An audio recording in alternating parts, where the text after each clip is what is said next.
Hello dear students, welcome to physics time. हम कर रहे हैं क्लास 11 की फिजिक्स चैप्टर काइनेमेटिक्स। आज के लेक्चर की स्टार्टिंग करते हैं लास्ट वीडियो के क्वेश्चन से। लास्ट वीडियो में मैंने आपको क्वेश्चन दिया था कि एक सर्कल है, this circle makes half rotation, circle ने हाफ रोटेट किया तो इस पी पॉइंट की डिस्प्लेसमेंट फाइंड आउट कीजिए। इसमें क्या है क्वेश्चन में, देखो दो चीजें हो सकती है। एक तो पी पॉइंट रोटेट कर रहा है, मतलब पी में कोई बॉडी रखी है वो रोटेट कर रही है हाफ रोटेशन, ठीक है। देखो अगर पी रोटेट करता तो हाफ रोटेशन में पी यहां पहुंच जाता, न्यू पोजीशन आ जाती, तो ये हो जाती डिस्प्लेसमेंट पाई, नहीं ये कितनी हो जाती 2r, डिस्टेंस कितना होता पाई r। अगर क्या होता, व्हाट हैपेंड, अगर हमारे पास पी पॉइंट रोटेट करता, पर क्वेश्चन मैंने क्या दिया था, circle makes half rotation, circle makes half rotation, और उस पे एक पी पॉइंट रखा हुआ है, तो उस पी पॉइंट की डिस्प्लेसमेंट पता करनी है। मतलब पी ऐसे कह लो एक साइकिल का चक्कर है, चक्कर के एक पॉइंट पे कुछ लगा हुआ है, कुछ चीज है, तो सर्कल व्हील हाफ रोटेट कर गया, व्हील हाफ रोटेट कर गया, डायरेक्शन जैसे मर्जी बना लो, क्लॉक एंटी क्लॉक, ये व्हील ऐसे रोटेट किया, व्हील यहां पहुंच गया, ठीक है। और पी पॉइंट सोचो, पी पॉइंट घूम के ऊपर आ जाएगा, ये हो जाएगी ना पी की न्यू पोजीशन, ये समझ रहे हो, ये पी की न्यू पोजीशन आ जाएगी। तो हमें ये पता करनी है कि पी की डिस्प्लेसमेंट क्या है। तो क्या पी की डिस्प्लेसमेंट ये नहीं होगी, बिल्कुल, पी पहले यहां था अब यहां पहुंच गया, तो कितनी डिस्प्लेसमेंट हुई, ये वाला पार्ट, क्लियर। अच्छा अब ये बताओ हाफ रोटेशन में ये कितना डिस्टेंस हुआ पाई r, ये कितना हुआ 2r, तो डिस्प्लेसमेंट कैसे निकालेंगे, Pythagoras theorem, displacement is equal to 2r square plus pi r square under root, ठीक है, 4r square plus pi square r square under root, r square common, r बाहर आ जाएगा अंडर रूट से, 4 plus pi square, clear. तो इस तरह से ध्यान रखना है आपको, क्वेश्चन की स्टेटमेंट रीड करनी है कि पार्टिकल ने हाफ रोटेशन की है या सर्कल ने हाफ रोटेशन की है। सर्कल हाफ रोटेट हुआ इस क्वेश्चन में तो डिस्प्लेसमेंट हमारी चेंज हुई, ठीक है। कुछ स्टूडेंट्स ने आंसर निकाल लिया था, कुछ का आंसर गलत था, वैसे मैंने उनको रिप्लाई भी कर दिया था, but I hope now it is clear, ठीक है। अब आगे चलें। आज का लेक्चर आगे स्टार्ट करने से पहले कुछ और क्वेश्चन करते हैं लास्ट लेक्चर से related, average speed and average velocity के कॉन्सेप्ट से। उसमें हमने कम क्वेश्चन डिस्कस किए थे, थोड़े से और क्वेश्चन डिस्कस करते हैं। जो हमने एक क्वेश्चन किया था, half distance with speed v1, half time v2, half time v3, वो क्वेश्चन को पहले से थोड़े से और क्वेश्चन इससे रिलेटेड सॉल्व करते हैं। अगर आपको कॉन्सेप्ट समझ आ गया तो ये क्वेश्चन आप जल्दी कर सकोगे, फिर भी वीडियो को पॉज करके क्वेश्चन जरूर सॉल्व करना। हाँ जी, देखिए ये दो क्वेश्चन लिखे हैं। A man goes with speed v1 from a to b, a से b कोई डिस्टेंस है, b डिस्टेंस है, मान लिया a से b वो कितनी स्पीड में गया v1 में, और वापस कितनी स्पीड में आया v2 में। Find his average speed. अगर एवरेज वेलोसिटी पूछते तो क्या होती, अगर एवरेज वेलोसिटी पूछते, एवरेज वेलोसिटी देखो, एवरेज वेलोसिटी होती है टोटल डिस्प्लेसमेंट बाय टोटल, जितना डिस्टेंस गया उतना ही वापस आया, डिस्प्लेसमेंट कितनी हुई 0, तो एवरेज वेलोसिटी आती 0। वेलोसिटी 0 आती बट स्पीड 0 नहीं आएगी, स्पीड क्या आएगी, वो a से b गया कितनी स्पीड से, v1 स्पीड से, b से a वापस आया v2 स्पीड से, तो एवरेज स्पीड निकालनी है। इस चीज में याद रखना राजे, जो भी आंसर आएगा, क्योंकि क्वेश्चन में d हमने अज्यूम किया है तो आंसर में d नहीं आना चाहिए, आंसर v1 v2 की फॉर्म में आएगा। अच्छा दूसरा क्वेश्चन मैंने एक और लिखा हुआ है, अ man goes with speeds v1 and v2 for equal time interval, मतलब कहीं भी जा रहा है a से b, बीच में पहला कुछ रास्ता उसने v1 स्पीड से कवर किया, फिर रास्ता v2 स्पीड से कवर किया, पर दोनों में टाइम सेम लगा, मतलब ऐसे निकालो 40 की स्पीड से 1 घंटा चला, फिर 50 की स्पीड से 1 घंटा चला, तो उसकी एवरेज स्पीड निकालो, तो क्या दोनों में आंसर सेम आएगा। Let's check. वैसे ये मैंने क्वेश्चन लास्ट वीडियो में करवाया था वैल्यूज लेके, हिसाब से उसका आंसर याद करेंगे, ठीक है। बट ये है, याद करने के बजाय मैं बेटर कहूंगी मेथड सीख लो, फिर मेथड से आप कोई भी क्वेश्चन निकाल पाओगे, ठीक। तो क्या करेंगे हम, एवरेज स्पीड निकालने के लिए हमें टोटल डिस्टेंस चाहिए। दोनों केसेस में टोटल डिस्टेंस क्या होगा, d गया, d वापिस आया 2d। टोटल टाइम निकाल लो, टोटल टाइम, जाने का टाइम क्या होगा t1, कितना टाइम जाने में लगेगा, distance upon velocity d upon v1, कितना टाइम आने में लगेगा d अपॉन v2, ठीक है। तो टोटल टाइम क्या हो गया t1 प्लस t2, यानी कि d by v1 plus d by v2, d common निकाल लो, 1 by v1 plus 1 by v2, चाहो तो इसको सॉल्व कर लो, क्या आएगा v1 v2 LCM v2 plus v1, right. ये हमारा टोटल टाइम आ गया। एवरेज स्पीड क्या होगी, एवरेज स्पीड दोनों को डिवाइड कर दो, distance by time v1 plus v2 divided by v1 v2, d और d कट गया, 2 ये ऊपर चला जाएगा v1 v2 divided by v1 plus v2, ये हमारी आई है average speed. Clear. Average speed जब आपको डिस्टेंस सेम दिया है, डिस्टेंस सेम कैसे, जाने में भी उतना ही डिस्टेंस कवर किया, आने में भी उतना ही डिस्टेंस, लेकिन टाइम दोनों में केसेस में क्या होगा, डिफरेंट, क्योंकि जाने की स्पीड अलग है, आने की स्पीड अलग है, तो टाइम डिफरेंट होगा।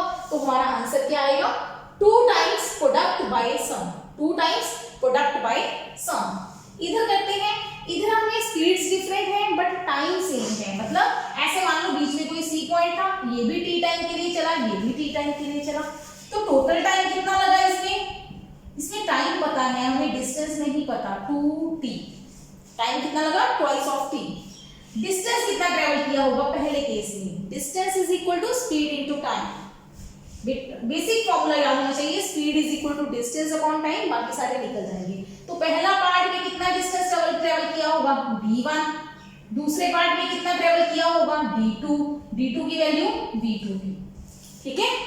तो टोटल डिस्टेंस क्या हुआ, टोटल डिस्टेंस, अब देखो हमने अपनी तरफ से क्या अज्यूम किया है, टाइम और डिस्टेंस, क्वेश्चन में वेलोसिटीज थी तो आंसर में सिर्फ वेलोसिटीज आंसर आनी चाहिए।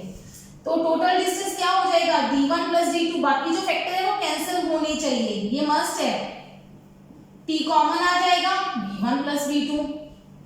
तो एवरेज निकालेंगे कैसे, एवरेज वेलोसिटी, एवरेज स्पीड क्या होगी, total distance v1 plus v2 divided by twice of t cancel हो गया, v1 प्लस v2 बाई 2। क्या दोनों केसेस में आंसर सेम आया, नहीं, न्यूमेरिकल वैल्यू से हम कर चुके थे बट ये मेथड समझ आ गया, ठीक है, कि कैसे निकालना है। आप दोनों हर केस में टोटल डिस्टेंस निकालो, टोटल टाइम निकालो, दोनों को डिवाइड करो, आंसर आ जाएगा। या तो डिस्टेंस अज्यूम करोगे आप या टाइम अज्यूम करोगे, ठीक है। करें इस टाइप का ऑपरेशन, क्लियर है।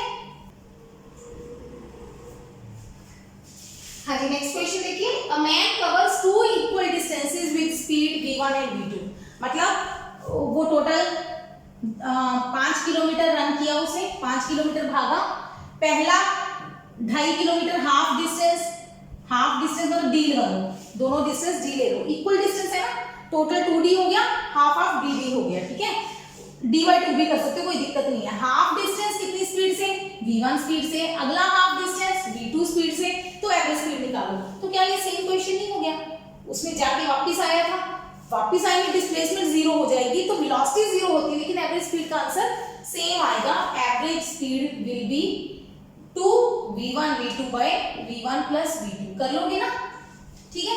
अच्छा मैं आगे करवाती हूँ, 2 की बजाय 3 ले लो, 3 डिस्टेंस है, आप अब आंसर क्या आएगा,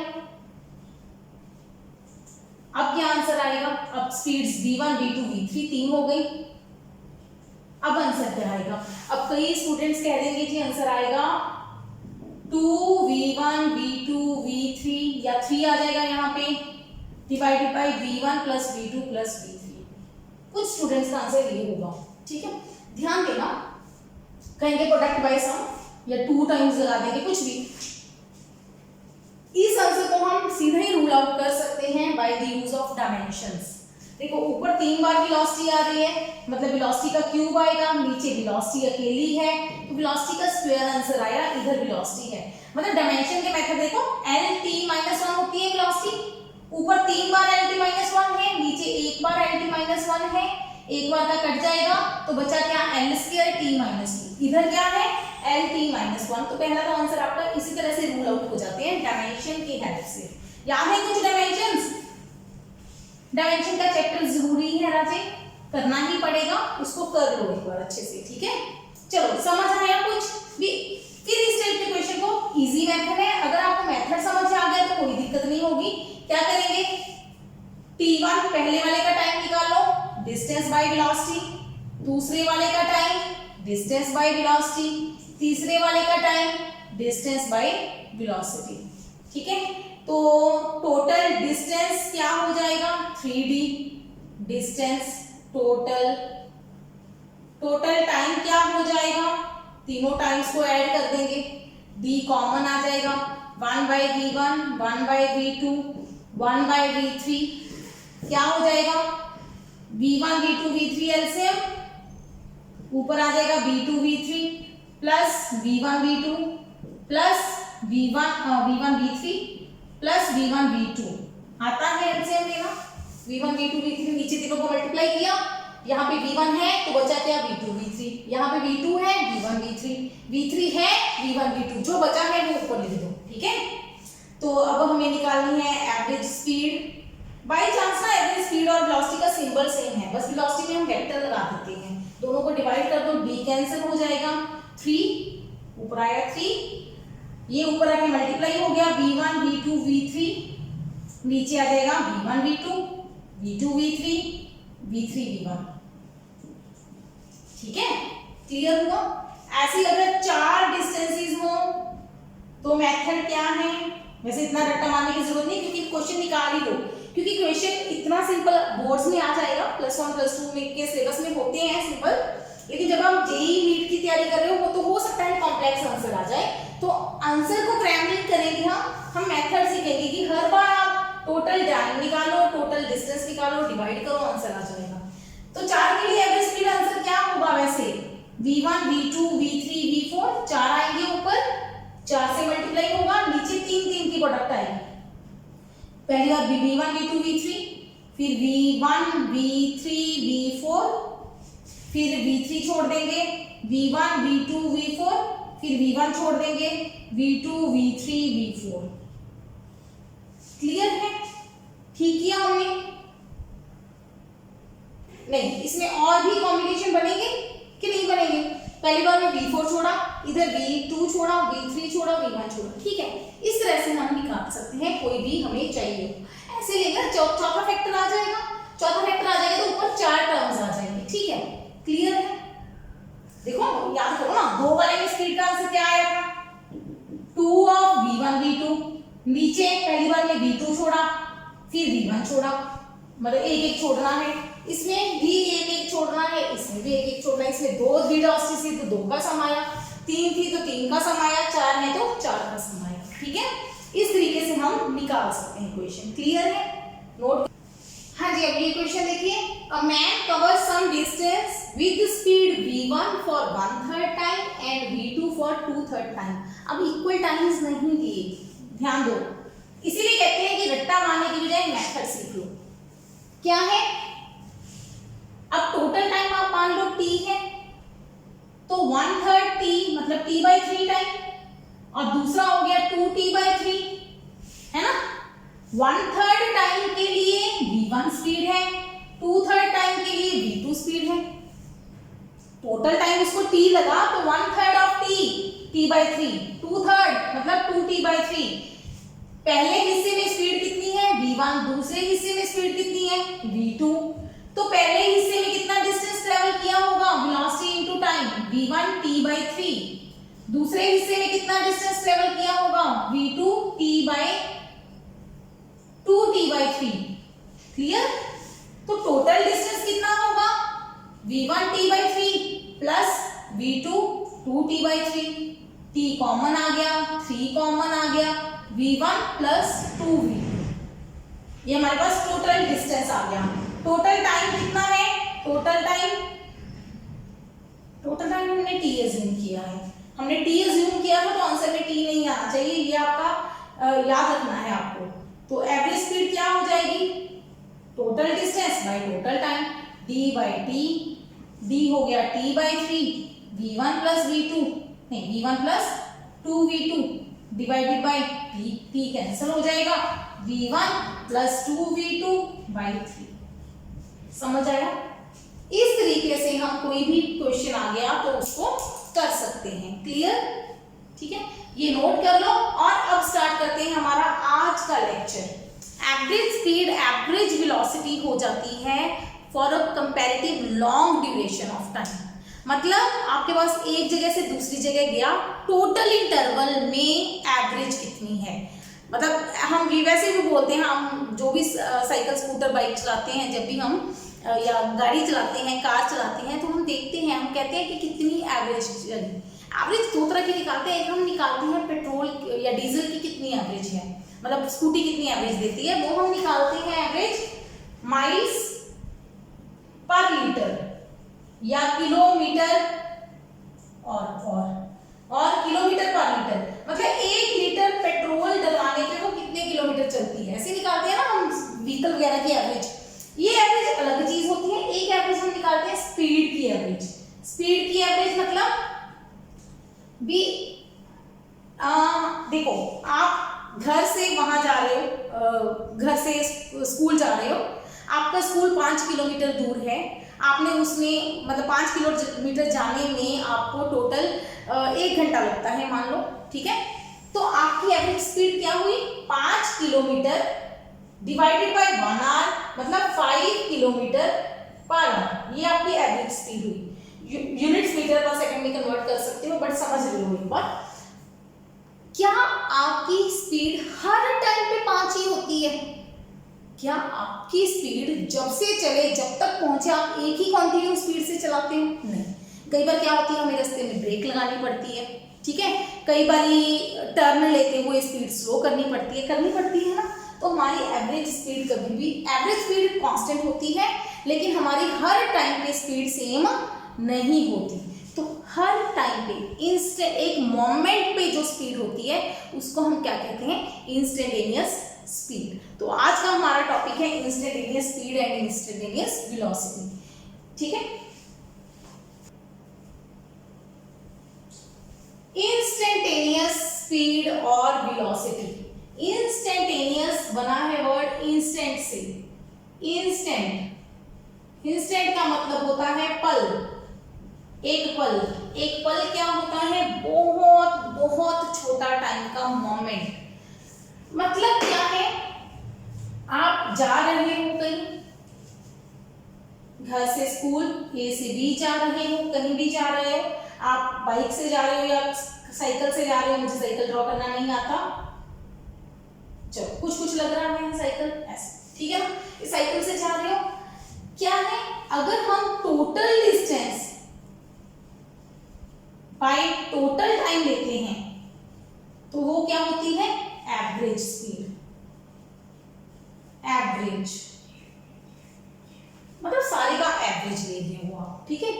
लेकिन क्या है, यहां से कहीं से भी रास्ते में सी पॉइंट से छोटा सा टाइम डी पॉइंट तक, छोटा सा डिस्टेंस, आप इसमें थोड़ा सा डिस्टेंस भी तो ट्रेवल करोगे, थोड़ा सा डिस्टेंस डेल्टा एक्स या डेल्टा एस लेते हैं हम इसको, पोजीशन को एस लेते हैं, डिस्टेंस को एस लेते हैं। ये छोटा सा डिस्टेंस आपने कितने टाइम में ट्रेवल किया, डेल्टा टी टाइम में, delta S by delta T है क्या, ये डिस्टेंस अपॉन टाइम, तो ये भी स्पीड है, ये स्पीड है।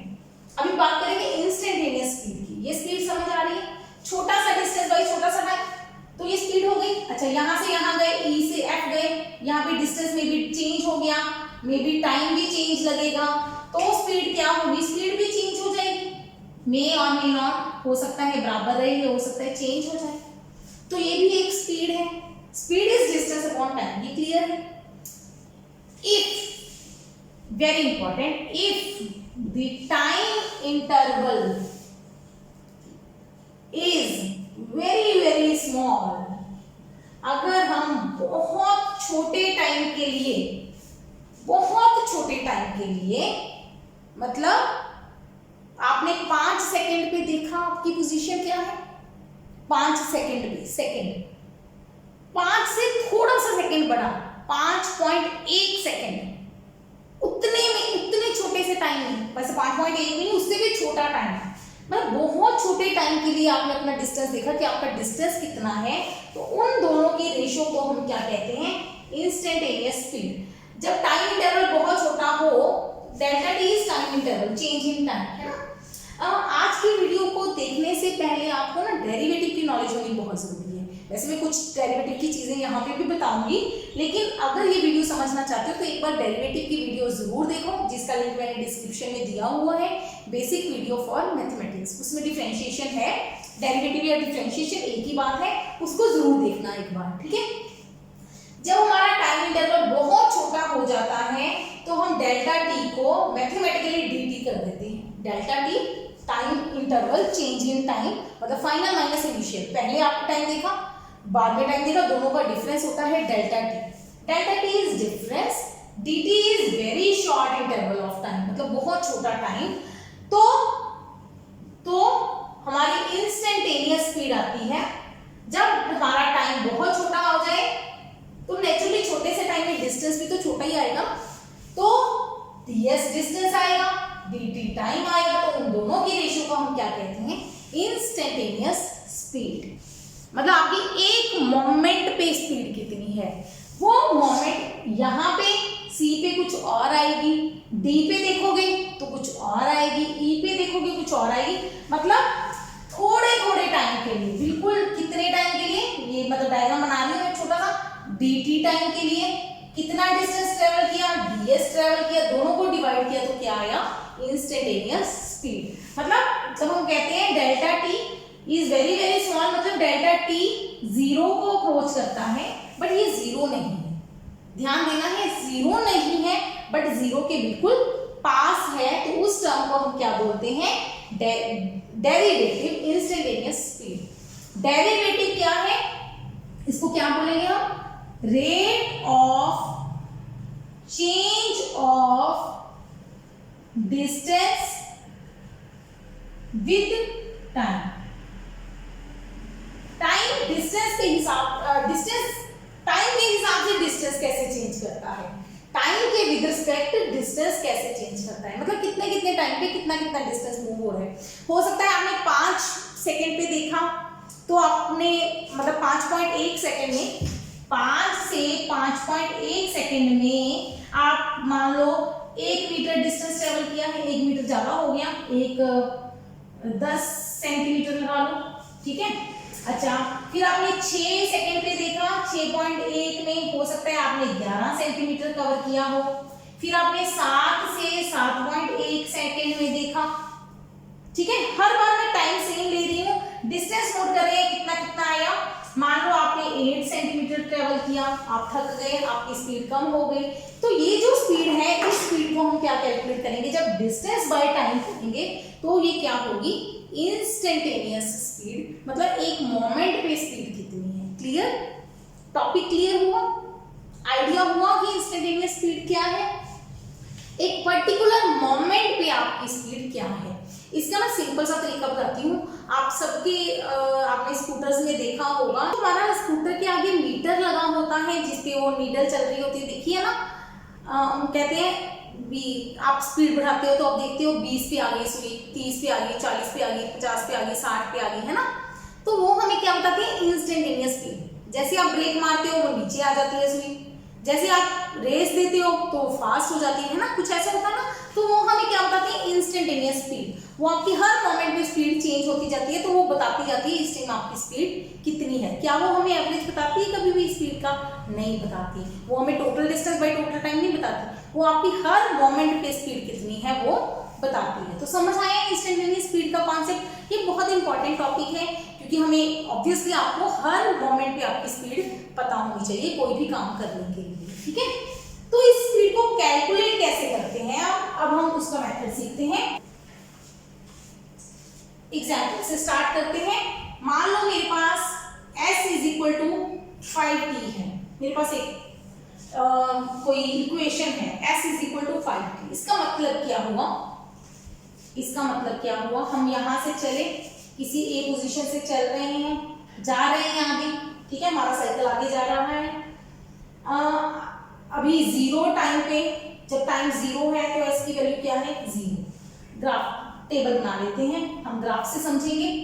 st अगर टाइम 0 है तो s कितना है, 0 है ना। ऊपर टाइम लेंगे, नीचे ऐसे ऐसे मतलब पोजीशन 0 है, डिस्टेंस 0 मतलब अभी चला नहीं है। टाइम 0 का मतलब जब आपने साइकिल स्टार्ट किया अपना, तब आपका टाइम 0 है, आपने टाइम नोट किया, 9 बजे है चाहे 10 बजे है, आपने उसको 0 टाइम सेट कर दिया। हाँ, फिजिक्स में ये बहुत इंपॉर्टेंट चीज होती है, टाइम 0 मतलब इनिशियल कंडीशन। जब आपने कोई भी काम करना शुरू किया है, आप उस टाइम को क्या लेते हो, 0। उससे पहले वाला टाइम नेगेटिव, क्योंकि हम उसको रिकॉर्ड नहीं कर सकते अब, तो हमारे लिए नेगेटिव टाइम की अहमियत खत्म हो जाती है, ठीक है। और s is equal to 0, position भी आपकी 0 है, आपने सेट कर लिया, आपके घर से चले हो तो वो आपकी 0 पोजीशन सेट हो गई। अच्छा, आपने 1 मिनट या 1 सेकंड बाद जो भी टाइम का यूनिट लोगे, टाइम 1 पे आपकी पोजीशन क्या है, 5, मतलब 5 मीटर दूर चले गए घर से, ठीक है। 1 मिनट बाद आपने देखा 5 मीटर दूर चले गए घर से, यूनिट्स अपने आप लगा लेना अंदाजा। सेकंड 2 मिनट बाद देखा आपने, ये ऐसे करते हैं, 1 मिनट में हम कितना दौड़ के चले, 1 मिनट में हम कितना दौड़ लेंगे, कितने स्टेप्स दौड़ लोगे 1 मिनट में, 100 स्टेप्स, 100 फीट, मतलब आप लगा लो आप 30 मीटर दूर दौड़ गए 1 मिनट में। चलो नहीं, हम इक्वेशन से चलेंगे। एक टाइम की वैल्यू 1 पुट करोगे तो s की वैल्यू क्या आएगी, 1। टाइम की वैल्यू 2 पुट करोगे तो s की वैल्यू 10 आएगी, मतलब ये डिस्टेंस 10 हो गया। 1 मिनट पे ये डिस्टेंस कितना था, 5। 3 मिनट पे ये डिस्टेंस कितना हो जाएगा, 15। ये कुछ ऐसी टर्म्स आएंगी, ऐसी टर्म्स आएंगी, तो क्या हम इसका ग्राफ प्लॉट कर सकते हैं, यस कर सकते हैं। st यहाँ पे एक और चीज इंपॉर्टेंट सीखिए, y एक्सिस और x एक्सिस, ये x है ये y एक्सिस है। x एक्सिस पे कौन सा वेरिएबल लेना होता है हमें, इंडिपेंडेंट। x एक्सिस पे कौन लोगे, इंडिपेंडेंट। y एक्सिस पे कौन लोगे, डिपेंडेंट वेरिएबल। मतलब क्या है इसका, डिपेंडेंट, पूरा लिख देती हूँ, डिपेंडेंट मतलब जो किसी चीज पे डिपेंड करता है। x एक्सिस में कौन लोगे, इंडिपेंडेंट, जो आजाद है। देखो क्या डिस्टेंस हमारे कंट्रोल में है, हम पहले देखेंगे टाइम भी, 1 सेकंड बाद हम कितनी दूर पहुंच गए। क्या हम उल्टा भी कर सकते थे तो हमारा डिस्टेंस इंडिपेंडेंट हो जाता। हम क्या लेंगे, इंडिपेंडेंट टाइम, मतलब हम पहले टाइम नोट करेंगे, हाँ हमें चले हुए 1 मिनट हो गया, अब डिस्टेंस देख लो, 2 मिनट बाद डिस्टेंस देख लो, तो हमारा इंडिपेंडेंट वेरिएबल कौन है, टाइम, डिपेंडेंट कौन है, डिस्टेंस। तो x एक्सिस पे टाइम लेंगे, टाइम की वैल्यूज ले लो 0 1 2 3, इधर डिस्टेंस की वैल्यू ले लेते हैं 5 10 15, कुछ ऐसे ले लें। ग्राफ में जरूरी नहीं होता दोनों साइड बराबर वैल्यूज हो, 1 2 3 इधर है तो इधर 1 2 3 जरूरी नहीं है, इधर इसके हिसाब से वैल्यूज लेंगे, इधर इसके हिसाब से वैल्यूज लेंगे। तो ग्राफ बनाते हैं, टाइम 0 x 0 s 0, 1 पे 5 2 पे 10 3 पे 15, कुछ इस तरह से ग्राफ आया, स्ट्रेट लाइन, ठीक है।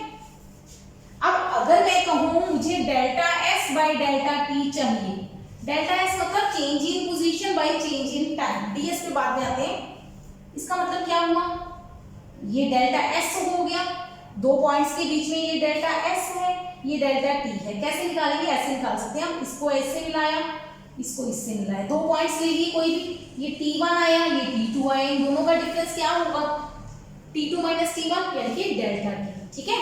अच्छा, इसको इस पॉइंट को इधर मिलाया, ये हो गया s1, ये हो गया s2, तो डेल्टा s क्या हो गया, s2 minus s1 divided by t2 minus t1, क्या बना,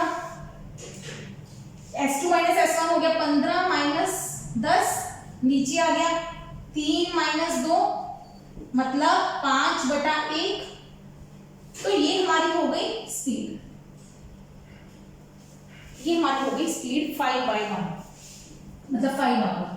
यूनिट्स जो मर्जी हो, वैल्यू यूनिट भी मैं लिख रही अभी, समझ आ गई, चलो मीटर पर सेकंड लिख देते हैं एक बार। 5 मीटर पर सेकेंड, 1 सेकेंड में 5 मीटर। ठीक है, क्लियर है, ये क्लियर है। अच्छा अब देखो, अब क्या कर रहे हैं, मैंने कहा नहीं मेरी स्पीड ये है 2 से 3 के बीच में। अच्छा कोई कहता है जी 1 से 2 के बीच में निकालो, 1 से 2 के बीच में, तो कोई बात नहीं, हम इसको मिटा देंगे यहां से। अब हम 1 से 2 के बीच में जाएंगे, 1 और 2 के बीच में, ये आ गया कंडीशन, ये हमारा डेल्टा टी हो गया, ये हमारा डेल्टा एस हो गया। क्या आएगा, delta S by delta T. Delta S कितना होगा, 10 माइनस 5, चेक कर लेना, नीचे आएगा 2 माइनस 1, 5 बाय 1, 5 मीटर पर सेकेंड। ठीक है, स्पीड सेम आई। ठीक है, अच्छा अब ये बताओ, अगर मैं कहूँ delta S by delta T निकाल रहे हैं हम, ये एक सिंपल ग्राफ यहाँ पे बना देते हैं, ये एक ग्राफ है, मैं कह रही हूँ ये निकाल रहे हैं हम delta S by delta T. तो ये क्या होता है delta S by delta T, speed होती है, लेकिन होता क्या है, लाइन के हिसाब से क्या होता है, दिस बाय दिस। अगर ये एंगल थीटा है तो क्या ये tan थीटा नहीं होता, बिल्कुल होता है। तो हम कहेंगे speed is equal to tan theta, और tan थीटा को हम क्या कहते हैं, slope of line. Slope of line का मतलब क्या है कि लाइन कितनी इंक्लाइंड है, एक्स एक्सिस से या टाइम एक्सिस से लाइन कितनी टेढ़ी है। मतलब लाइन ऐसे है तो स्लोप 0 है, हॉरिजॉन्टल है तो स्लोप 0, जैसे जैसे ऊपर जाओगे, चढ़ाई चढ़ते जाओगे, स्लोप बढ़ती जाएगी, थीटा बढ़ता जा रहा है तो tan थीटा भी बढ़ेगा। 0 पे 0, 45 पे 1, 60 पे √3, ठीक है, और 90 पे इन्फिनिटी हो जाता है ना। तो स्लोप ऑफ द लाइन बढ़ती जाती है, तो स्पीड क्या बताती है हमें, स्लोप ऑफ लाइन क्या बताती है, स्पीड। और slope of line he derivative होता है, slope of line he derivative होता है। एक बार ये कॉन्सेप्ट समझ आया। अच्छा मान लो, तो मतलब हम रेशो लेके tan थीटा लेके हम स्पीड फाइंड आउट कर सकते हैं। मान लो मेरा क्वेश्चन, ये एक बार नोट कर लो, मान लो मेरे पास s is equal to T square होता, तो हमारे पास क्या सिचुएशन आती, s is equal to T square के केस में क्या आता, टाइम 0 पे s 0 होता, बिल्कुल ठीक है। टाइम 1 पे s कितना होता, 1, ठीक है, मतलब 1 सेकेंड में ये 1 मीटर गया। अच्छा 2 सेकेंड में कितना जाता, पोजीशन क्या होती, 2 का स्क्वायर 4, मतलब अब ये डिस्टेंस कितना होता, 4। मतलब पहले सेकंड में ये 1 मीटर गया, दूसरे सेकंड में ये 3 मीटर जाता, तीसरे सेकंड में आंसर क्या आता, 9। मतलब इतना आंसर 5 आता, टोटल 9 हो जाता। सोच सकते हो, मतलब इसकी स्पीड बढ़ती जा रही है, पता चल रहा है हमें स्पीड बढ़ रही है। अब हम इसका ग्राफ ड्रॉ करते हैं, देखो ग्राफ बनाते हैं, बना के ही दिखाती हूँ, कोई ऐसे नहीं है कि आपको ये लगे कि पता नहीं कहां से आ गया। देखो वैल्यू लो, इसकी वैल्यू 1 2 3 ले लो, इधर वैल्यू वेरी इंपॉर्टेंट, इधर जो गैप लेना है वो गैप सेम होना चाहिए, वैल्यूज जो मर्जी ले लो, गैप सेम रखना है। वैसे हमारे पास 149 है, मतलब मैं ऐसे करती हूँ, 1 से 9 तक तो लंबा हो जाएगा, 2 4 6, मिटा दें इसको, 8 10, 9 तक कवर हो गया। अच्छा 0 सेकंड पे 0 है, ये पॉइंट हो गया हमारा। 1 सेकंड पे कितना है आंसर, 1, तो ये पॉइंट हो गया। 2 सेकंड पे कितना है, 4, तो ये पॉइंट हो गया। 3 सेकंड पे कितना है, 9 मतलब 8 और 10 के बीच में, ये 9 हो गया, कुछ ऐसा। तो कर्व की शेप देखना, स्ट्रेट लाइन नहीं जा रही, कैसे जा रही है, ऐसे। इस शेप को बोलते हैं पैराबोला, इस शेप को क्या बोलते हैं, पैराबोला। चलो वैसे बताया है नॉलेज के लिए। अब देखो, अब ध्यान दो, क्या अब आप ये स्पीड इस पार्ट से इस पार्ट में ये अपॉन ये करके, मतलब इन दोनों का गैप, मतलब ये 5 हो गया, ये 1 हो गया, तो यहाँ पे स्पीड कितनी है, 5 मीटर पर सेकेंड। अगर यहाँ देखो इन दोनों के बीच में ये गैप 4 और 1 था, मतलब ये 3 हुआ, ये 1 हुआ, मतलब यहाँ पे 3 मीटर पर सेकेंड है। अच्छा यहाँ से यहाँ तक डिस्टेंस कितना है, 1 मीटर, ये 1 है, तो 1 मीटर पर सेकेंड। मतलब पहले सेकेंड में, 1 सेकेंड में स्पीड कितनी है, 1 मीटर पर सेकेंड, फिर कितनी है 3 मीटर पर सेकेंड, फिर कितनी आई 5 मीटर पर सेकेंड। स्पीड चेंज होती जा रही है, स्पीड क्या हो रही है, बढ़ रही है। तो अगर मैं लाइन की स्लोप के हिसाब से समझाऊं, ध्यान दो, पहले लाइन ऐसे है, मतलब एंगल कम है, ये एंगल कम है, फिर लाइन ऊपर चढ़ रही है, एंगल बढ़ रहा है। देखो सोचो दोनों में से कौन सा एंगल बढ़ा है, ये वाला एंगल, और ऊपर गई तो एंगल और बढ़ गया, एंगल बढ़ता जा रहा है, स्लोप बढ़ती जा रही है। तो स्लोप से स्पीड, मतलब इसका मतलब स्लोप और स्पीड बराबर है, स्लोप बढ़ रही है तो स्पीड भी बढ़ रही है। समझ आया, कुछ आइडिया हुआ कि बोरिंग लगा? चलो आज यहीं तक समझा रही हूं एक बार कि क्या है, स्पीड और स्लोप ऑफ लाइन बराबर होती हैं। अगर आपके पास कोई भी ग्राफ दिया है, आप उस ग्राफ की स्लोप निकाल के वहां से स्पीड फाइंड आउट कर सकते हो, ठीक है, वहां से आप स्पीड फाइंड आउट कर सकते हो। एक ये चीज देखो, एक डायग्राम देखो।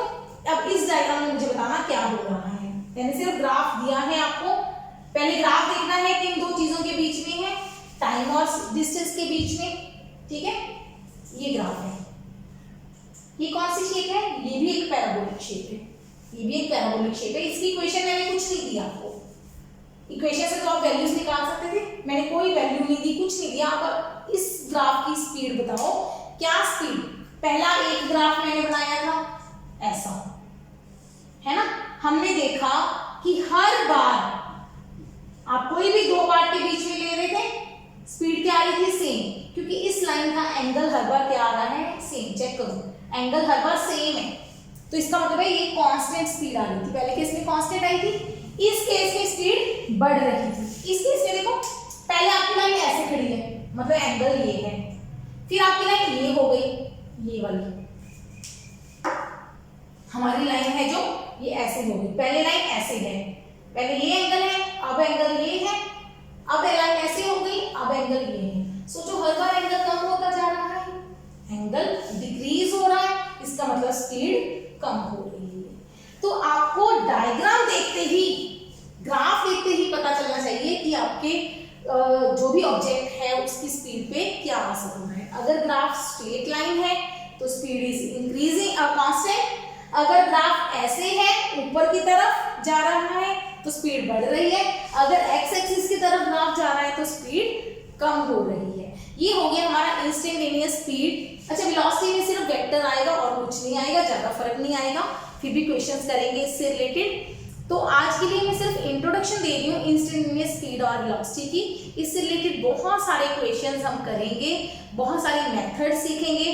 तो एक बात जरूर कहूंगी कि यहाँ पे मैंने सिर्फ इंट्रोडक्शन में स्पीड बताया है आपको, स्पीड का, इंस्टेंटेनियस स्पीड का, कि ds/dt है, ठीक है, इंस्टेंटेनियस स्पीड। तो ये चीज आप कर लो, डेरिवेटिव सीख लो, डेरिवेटिव की वीडियोस देख के कि ये निकालते कैसे हैं, इसके फॉर्मूलाज क्या हैं, ठीक है। तो नेक्स्ट लेक्चर में मिलते हैं इसके रिलेटेड क्वेश्चंस करने के लिए। Till then keep watching, keep learning.